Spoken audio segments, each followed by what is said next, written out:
Hello hello আবার চলে এসেছি একটা নতুন ব্লগ নিয়ে। আজকেই কলকাতার খুব কাছে বিশেষত বারুইপুর এলাকায় একটি খুব ফেমাস ইকো পার্ক অ্যান্ড রিসোর্টে আমরা চলে এসেছি। টোটালি একটি গ্রামীণ বাংলার পরিবেশ। গেট দিয়ে ঢুকতেই আগে পড়বে রাইট হ্যান্ড সাইডে একটা বড় পুকুর, আর লেফট সাইডে পেয়ে যাবেন একটা বড় কার পার্কিং। অনেকগুলোই গাড়ি রাখা যেতে পারে।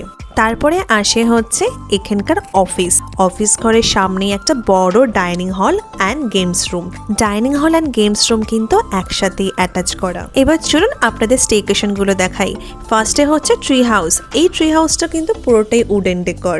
একটা অ্যাটাচ কিচেন পাবেন, toilet, king side bed, pond view balcony, fridge, totally AC.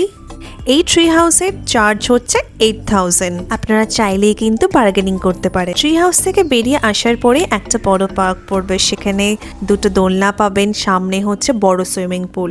এবার আসে ব্যাক সাইডের দিকে। এখানে হচ্ছে অনেক হাট আছে, যেটাকে বাংলা ভাষায় বলে মাটির বাড়ি।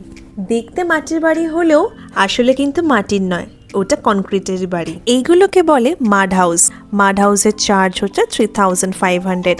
এর মধ্যে আপনারা গিজার, একটা king size bed, attach washroom, আর কিন্তু এই মাড হাউসগুলো সবই গ্রাউন্ড ফ্লোরে। এক্সট্রা পার্সন হলে কিন্তু 700 করে এক্সট্রা লাগবে। নেক্সট আপনারা পেয়ে যাবেন রেন হাউস। রেন হাউসের চার্জেস হচ্ছে 8,000। নিচে একটা পাবেন বড় ডান্স ফ্লোর। ফার্স্ট ফ্লোরে পেয়ে যাবেন একটা রুম, কিচেন, একটা কুইন সাইজ বেড, একটা বাঙ্কার বেড। একটা ইউনিক রেন হাউস কিন্তু আপনারা পেয়ে যাচ্ছেন এখানে। তোগুলো তো রুমের আউটসাইড দেখলেন, এবার চলুন ইন্টেরিয়রটা দেখা যাক। এই আমাদের মাড হাউস, দেখুন কি সুন্দর করে ডেকোরেট করা। এই কিং সাইজ বেডে হচ্ছে অনায়াসে 3 জন করে শুয়ে যেতে পারে। আর এই সামনে একটা মিরর দিয়েছে। বেডের ব্যাকড্রপটা সুন্দর করে লাইটস দিয়ে সাজানো, সাইডেও কিন্তু সুন্দর লাইটস একটা দেওয়া। সন্ধে হলেই কিন্তু এখানে বনফায়ারের ব্যবস্থা আছে। আপনারা চাইলেই শীতের সন্ধেবেলা একটু হাতটা গরম করার জন্য এই সামনে এসে বসতেই পারেন। অনেক তো ঘোরাঘুরি হলো, চলুন এবার খাওয়ার পর্বে যাওয়া যাক। আমরা কিন্তু নিয়েছিলাম ড্রাই চিলি চিকেন, তার সাথে হচ্ছে চিকেন ভর্তা, আর হচ্ছে গরম গরম রুটি। আপনাদের সুবিধার জন্য আমি থালিগুলো মেনশন করে দিয়েছি স্ক্রিনে, একবার দেখে নেবেন, আপনাদের সুবিধা হবে। খাওয়ার কোয়ালিটি কিন্তু খুবই ভালো। আমি আউট অফ 5 4 কিন্তু দেব।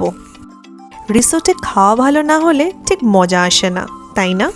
এইটা হলো আর একটা রুম যেটা আমরা নিয়েছিলাম। প্রত্যেকটা রুম কিন্তু আলাদাভাবে ডেকোর করেছে। এখানে ওয়াশরুমটা একবার দেখে নিন। এখানে WC, hand shower, geyser, wash basin সবকিছু পেয়ে যাবে। তারপর যদি আপনারা অনেকজন মিলে যান তাহলে তো এই রিসোর্ট থেকে আপনাদের গান বাজনা বাজানোরও ব্যবস্থা করে দেবে। সবকিছুরই কিন্তু ব্যবস্থা রয়েছে। আর এখানকার ম্যানেজারের তো ব্যবহারে কোনো তুলনাই হয় না, খুবই ভালো ব্যবহার।